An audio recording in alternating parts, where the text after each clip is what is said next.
প্রবাসী ভাইদের ফিতরা, এটা খুব গুরুত্বপূর্ণ, খেয়াল করেন যাদের ছেলেরা ভাইরা প্রবাসে আছে।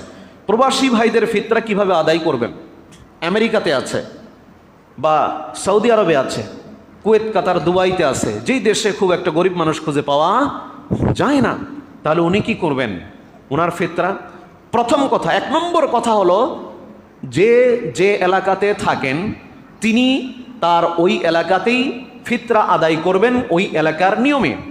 যদি ওই এলাকায় ফিতরা আদায় করা অসম্ভব হয়, গরিব মিসকিন খুঁজে না পান, তাহলে তিনি তার দেশে আদায় করবেন ওই হিসেবে। মনে করেন আপনার ছেলে আমেরিকাতে আছে, আমেরিকাতে 2.5 কেজি চাউলের মূল্য কয় ডলার আমি জানি না, কয় ডলার, যে কয় ডলার হয় ওই কয় ডলার হিসেব করে তত টাকাই বাংলাদেশে চাউল কিনতে হবে যত কেজি হয়।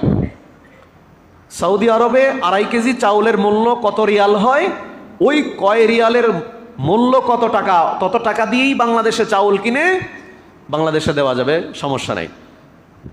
অর্থাৎ প্রবাসী ভাইদের ফিতরা নিজ দেশে আদায় করতে পারবেন, পদ্ধতি এটা, ওই দেশের হিসেবে দিতে হবে।